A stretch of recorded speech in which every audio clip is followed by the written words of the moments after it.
Hello viewers, welcome to VAP student. இந்த வீடியோவில் நம்ம டெம்ப்ளேட் ட்ரிவன் ஃபார்மில் உள்ள நெக்ஸ்ட் பார்ட், மூணாவது பார்ட் பார்க்க போகிறோம். இது முன்னாடி உள்ள வீடியோ பார்க்காதவங்க பார்த்துட்டு வாங்க, அதோடைய கண்டினியூஷன் தான் இப்போ நான் சொல்லிக் கொடுக்க போகிறேன். ஓகே, இப்போ வந்து நம்ம இந்த ட்ராப் டவுனுக்கு ஒரு டிஃபால்ட் வேல்யூ வச்சு பார்ப்போம் எப்படி வைக்கலாம் அப்படின்னா.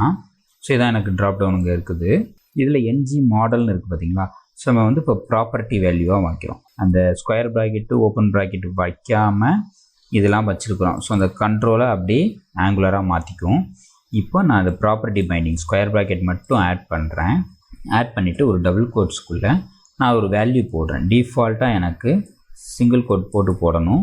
அப்போ தான் இது வந்து வேல்யூன்னு எடுத்துக்கும். அப்படி இல்லைன்னா இந்த வேல்யூவை ஒரு வேரியபிள் வச்சுட்டு அதை கூட நீங்கள் அசைன் பண்ணிக்கலாம். இப்படி வச்சோன்னு வச்சுக்கோங்க. இப்போ சேவ் பண்ணிட்டோம் அப்படின்னா பாருங்கள், பை டிஃபால்ட் இது ரன் பண்ணும்போதே எனக்கு இந்தியா அப்படின்னு செலக்ட் ஆகிருக்குது.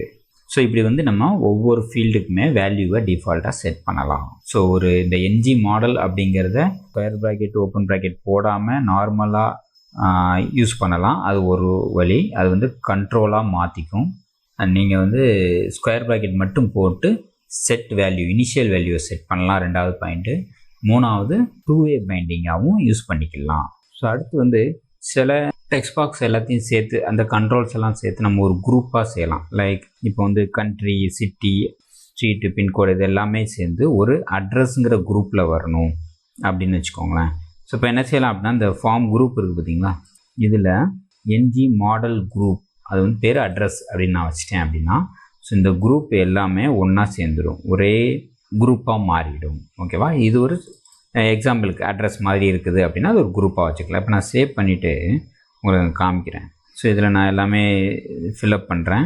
இப்போ நான் சப்மிட் போட்டேன் அப்படின்னா இங்கே எனக்கு ஒரு குரூப்பில் வரும். வேல்யூஸ் பார்த்தீங்கன்னா ஆப்ஜெக்ட் இந்த அட்ரஸுங்கிற ஒரு குரூப்புக்குள்ளே வந்துருச்சு பாருங்கள். இது எல்லாமே சிட்டி, கண்ட்ரி, பின்கோட், ஸ்ட்ரீட், அதுக்கப்புறம் இமெயில், ஃபர்ஸ்ட் நேம், என்னுடைய மற்றது எல்லாமே வரும். ஸோ இதெல்லாம் வந்து ஒரு குரூப்பாக ஒரு டெக்ஸ்ட் பாக்ஸை மாற்றணும் அப்படின்னா என்ஜி மாடல் குரூப் அப்படின்னு போட்டுட்டு நீங்கள் ஒரு பேர் வச்சுக்கோங்க. அந்த பேர் உள்ள நம்மளுக்கு கிடைக்கும் ஜேசான் வேல்யூஸ் நம்மளுக்கு கிடைக்கும்.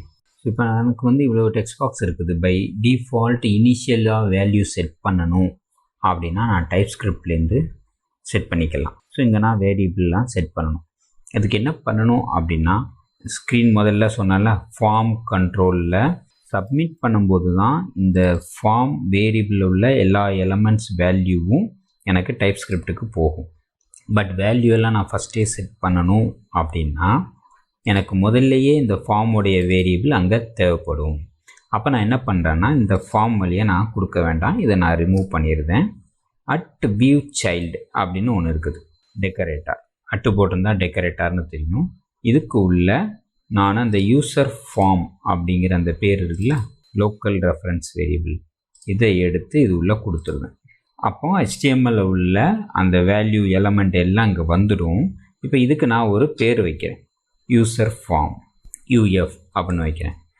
அது என்ன இதுனா என்ஜி ஃபார்ம் அப்படிங்கிற data type. So NG form தானே இங்கே கொடுத்துருக்குறோம். இங்கே ஸ்மால் என்ஜின்னு இருக்கும், டைப் ஸ்கிரிப்டில் வரும்போது கேபிட்டல் என்ஜின்னு மாறிடும். அவ்வளோதான், ஏன்னா கிளாஸ் பேர் வருதுல்ல அதுக்காக. ஸோ நீங்கள் என்ஜி ஃபார்ம்னு கொடுத்த உடனே அது இங்கே வந்துடும், என்ஜி ஃபார்ம் அப்படின்னு. சரியா? ஸோ இப்படி நீங்கள் கொடுத்துட்டீங்க அப்படின்னா தான் இது வந்து நம்ம வைக்கிற பேர் UFங்கிறது நம்மளே வச்சுக்கலாம். இப்போ நான் வேல்யூவை செட் பண்ணலாம். நான் வந்து என்ன செய்கிறேன்னா ஒரு மெத்தட் எழுதுகிறேன். இப்போ செட் டிஃபால்ட் வேல்யூன்னு ஒரு மெத்தட் போட்டுட்டு அதில் நான் என்னுடைய எல்லா வேரியபிளையும் கொடுக்குறேன். இந்த UF அப்படிங்கிறது என்னுடைய ஃபார்ம், அதில் செட் வேல்யூ அப்படின்னு போட்டுட்டு ஃபஸ்ட் நேமுக்கு இந்த பேர், லாஸ்ட் நேமுக்கு இது அப்படின்னு ஒன்று நான் செட் பண்ணுறேன். ஸோ அட்ரஸ் அப்படிங்கிற என்னுடைய குரூப்புக்குள்ளே கண்ட்ரி இதை எல்லாத்தையுமே செட் பண்ணுறேன். இப்படி செட் பண்ணிவிட்டு இந்த மெத்தடை நான் இந்த இடத்துல ஒரு பட்டன் போட்டு அதில் செட் பண்ணுறேன். ஒரு பட்டன் டைப் நம்மளுக்கு தெரியும், ஆல்ரெடி நம்ம போட்டிருக்கிறோம். கிளிக் ஈவெண்ட் எழுதுகிறேன், set default value, set value அப்படின்னு ஒரு பட்டன். ஸோ இந்த பட்டன் வந்து இந்த மெத்தடை கால் பண்ணும். இந்த மெத்தடில் உள்ள எல்லா வேல்யூவும் அசைன் ஆகும். ஓகேவா? இப்போ இதை சேவால் போட்டுக்கோங்க. ஒரு தடவை பார்த்தோன்னா ஃபஸ்ட்டு எம்டியாக இருக்கும். இப்போ நான் செட் வேல்யூவை கிளிக் பண்ணோன்னே எனக்கு எல்லாமே ஃபில்லப் ஆகும். சரிங்களா? ஜெண்டர், மேரிடு எல்லாமே வந்துடும். இது எதுக்கு எரர் சொல்லுதுன்னா ஆர்குமெண்ட், பட் ஓகே. இந்த எரர் எதுக்கு அப்படின்னா, ஸோ நம்ம அங்கேருந்து ஃபார்ம்லேருந்து இந்த பேராமீட்டரை எடுத்துட்டோம், பட் இங்கே நான் எடுக்காமலே வச்சுருக்கிறேன், அதனால் அது எரர் சொல்லுது.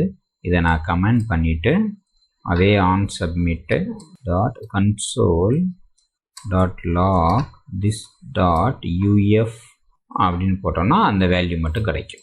இப்போ எரர் இல்லாமல் ரன் ஆகும். இதே தான் செட் வேல்யூ போட்டிங்கன்னா செட் ஆகும். அப்போ ஆல்ரெடி நான் டைப் அடித்து வச்சுருப்பேன் ஏபிசி அப்படின்னு டைப் அடித்து வச்சுருக்கிறேன் அப்படின்னா செட் வேல்யூ கொடுத்தீங்கன்னா எகைன் அது மாறிடும். ஸோ இதுக்காக தான் என்ன பண்ணணும்னா பேட்ச் வேல்யூ அப்படின்னு ஒன்று இருக்குது. இப்போ அதை என்ன பண்ணால் இதை நான் கமெண்ட் பண்ணியிருந்தேன். ஓகே, இப்போ வந்து பேட்ச் வேல்யூ அப்படின்னு போடுறேன். இதில் ஃபஸ்ட் நேம் வந்து நான் ஜீப்ரா அப்படின்னு போட்டிருந்தேன். ஸோ இந்த பேட்ச் வேல்யூ என்ன செய்யும் அப்படின்னா எதை மாற்றணுமோ அதை மட்டும் மாற்றும். நீ எல்லாத்தையும் மாற்றணும் அப்படின்னு அவசியம் கிடையாது. ஃபஸ்ட் நேமில் நான் எதுவும் டச் பண்ணல. லாஸ்ட் நேம் அப்புறம் ஏபிசி இதெல்லாம் நான் போட்டிருந்தேன். சிட்டி, ஸ்ட்ரீட்டு, பின்கோடு எல்லாமே போட்டிருந்தேன். இப்போ நான் செட்டு வேல்யூ கிளிக் பண்ணோம்னா எனக்கு எந்த சேஞ்சும் வராது, நேம் மட்டும் மாறும். பேட்ச் வேல்யூ அப்படின்னா எதை சொல்கிறோமோ அது மட்டும்தான் செய்யும். பட் செட் வேல்யூ வந்து எல்லாத்தையுமே மாற்றிடும். ஸோ இப்போ ஃபைனலாக வந்து பேஜ் எப்படி ரீசெட் பண்ணுறது அப்படின்னு பார்க்கணும். அதுக்கு முன்னாடி நான் ஃபார்மில் சப்மிட் பண்ண உள்ள வேல்யூஸ்லாம் எனக்கு பார்க்கணும் அப்படின்னா நான் அந்த ஃபார்ம் டேட்டாக்குள்ளே ஒரு டிவ்வுக்குள்ளே இந்த லைன் எழுதுகிறேன். ஸோ இந்த ரோக்குள்ளே எனக்கு எல்லாமே தெரியும். என்னுடைய யூசர் ஃபார்மில் உள்ள வேல்யூ அது ஜேசான் ஃபார்மேட்டாக வரணும். பைப் நம்ம ஆல்ரெடி படிச்சிருக்கோம். பைப்ஸில் ஜேசான் வேணும்னா அப்படி ஜேசானாக வந்துடும். வேலிட், டச்ட், டர்ட்டி இந்த வேல்யூஸ்லாம் வரும். ஓகே, இப்போ நம்ம சேவ் பண்ணிவிட்டு பார்க்கலாம். கீழே வந்துச்சு பாருங்கள், ஜேசான் வேல்யூ எப்படி காமிக்கும். ஓகே, இதெல்லாம் ஃபால்ஸ் இருக்குது. City, one, last name, email, mail, married. So எல்லாம் போட எனக்கு இங்கே வேல்யூஸ் வந்துக்கிட்டே இருக்கும். இப்போ நம்ம ஃபார்ம் சப்மிட் பண்ணாலும் இங்கே காமிக்கும், இதே தான் காமிக்கும் வேல்யூஸ். அதெல்லாம் ஆப்ஜெக்டில் இங்கே வந்துக்கிட்டே இருக்கும். ஸோ நம்ம இங்கே என்ன பண்ணுறோம் அப்படிங்கிறத நம்ம இங்கேயே பிரிண்ட் பண்ணி பார்த்துக்கலாம். ஸோ இப்போ ரீசெட் பண்ணணும் அப்படின்னா ஆன் சப்மிட் முடிச்சதுக்கப்புறம் this dot UF dot reset போட்டு ஒரு பேராந்தசிஸ், இது ஒரு ஃபங்க்ஷன். ஸோ இப்போ நான் என்ன பண்ணியிருக்கேன்னா செட் வேல்யூலாம் நான் எடுத்துருக்கிறேன். பேட்ச் வேல்யூவை கமாண்ட் பண்ணிட்டேன்.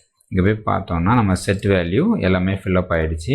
ஃபார்ம் சப்மிட் ஆகி முடிச்சதுக்கப்புறம் எனக்கு எல்லா இடத்துலையுமே வேல்யூஸ் எல்லாமே மாறிடும்.